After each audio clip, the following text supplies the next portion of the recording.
Welcome to Attainable Green. I'm Jess, and today we're going to be talking about my plant tour of my outdoor growing space. So this is part 2 of my plant tour, and I'm going to share with you what my space looks outdoors to give you some context about how I grow my plants. So let's get started.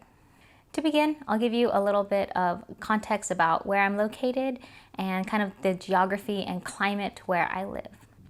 I live in Southern California, about 15 minutes away from Disneyland, and this is considered a Zone 10B climate. That means we get a lot of sunny days, but not that much rain. So our weather is great for growing a lot of plants, but without all the rain and the water, that kind of makes it a little bit of a challenge. I have 2 outdoor growing spaces that I'm going to share with you today.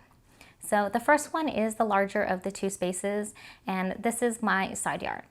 It's about 100 to 150 square feet, which is not very long, and it's sandwiched between my house and my neighbor's house. So the way it's oriented is that the fences are east to west facing, which allows for sunlight, and then the north and south walls are actually the walls of the house. So this narrow band of space is where I keep the majority of my outdoor growing orchids. So this yard is divided into a couple of zones, and I'm just going to focus on the orchids today. So I have 2 tents and an open area for my orchids here. I try to grow a couple of other plants and some vegetables and things, but they're not quite successful, so I'm still trialing what to do with this space. So in this smaller tent, I have Zygopetalums, Miltoniopsis, and other Oncidiums. These are my larger growing orchids. I want to give it a little bit more space, so I might have to swap tents so that all my Zygos and Oncidiums can get the larger tent. I'll probably do that when the warmer weather arrives so that it's a lot less work. The bigger tent holds kind of a miscellaneous group of orchids. So at the top shelf, I have some Cattleya seedlings that have been growing out of flask for about a year now, and it's on its 2nd year. And then to the right of that, I have my Japanese orchids, which are some Sideria japonica, Dendrobium maniliforme, and some Neophonetia falcatas, and also some other Vanda hybrids that I think can survive slightly cooler weather. On the 2nd shelf, I have mostly Angraecoids. So I have 2 Angraecum leonis. So to the right of the leonis, I have some smaller Arangus and Angraecums. I'm still trying to figure out how to grow Angraecoids, and so far they haven't died. And these ones, I'm still trying to understand how they work and how they function so that we can get blooms from them once they're mature. On the 3rd shelf, I have miscellaneous plants like a Dendrobium Victoria Regina, a Bulbophyllum, and a Arangus modesta.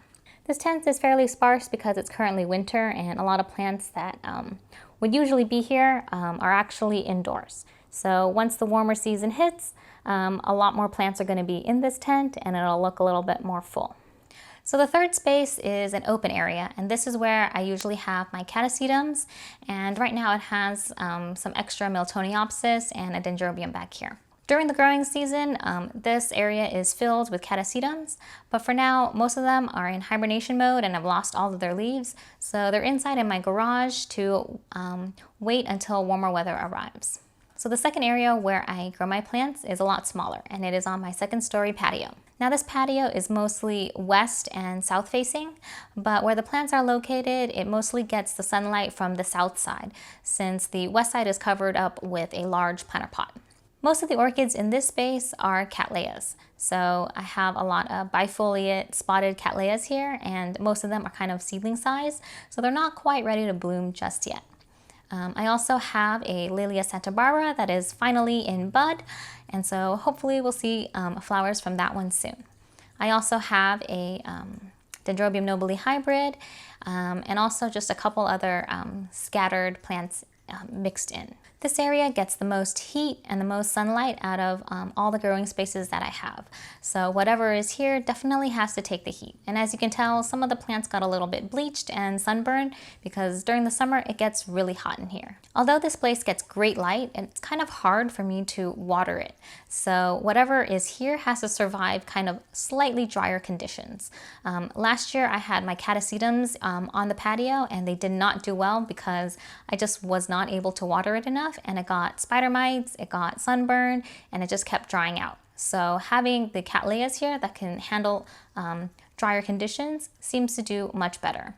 Also, the cattleyas seem to love all the light and the heat and the warmth up here, so I think they are growing a lot faster and a lot better than they have in previous years. So that is a quick recap about my outdoor growing spaces. They are not very big, and they're a little bit sparse right now because a lot of my plants are indoors. Come spring and summer, a lot of the plants that are indoors will be moving outdoors, so the outdoor area will actually be a lot more full looking than it does right now. I hope that all of this made sense and that you enjoyed this tour. If you want more in-depth details about the plants that I didn't mention or glossed over, please let me know in the comments and I'll try to do a more in-depth video. Thank you so much for watching, and if you like this video, please give it a thumbs up. Subscribe to my channel Attainable Green to follow along on my orchid growing journey. I'll see you in the next episode. Bye!